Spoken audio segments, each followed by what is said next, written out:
Here's what people hate: being interrupted, like in the middle of an activity. And here's what they hate even more: being told the rules of an activity they have already started are about to change.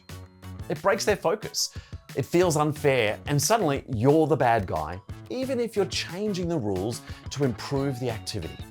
So what do you do when you need to change the rules mid-game? Here's what I do.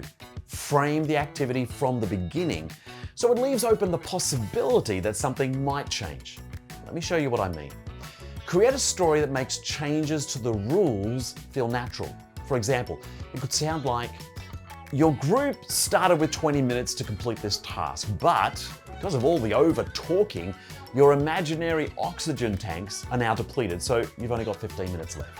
Or, due to climate change and its impact on rising ocean levels, your island that you're working on is getting smaller, and then you literally shrink the space they're working in. See what happened? The rule change isn't you being arbitrary or unprofessional. It's part of the experience, the evolving story. And groups accept that because it makes sense within the context you created. So frame it right from the start, and you can change anything mid-game without too much pushback.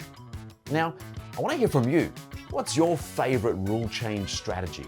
Or tell me a scenario you've faced, and I'll share how I would handle it. Drop your thoughts in the comments below.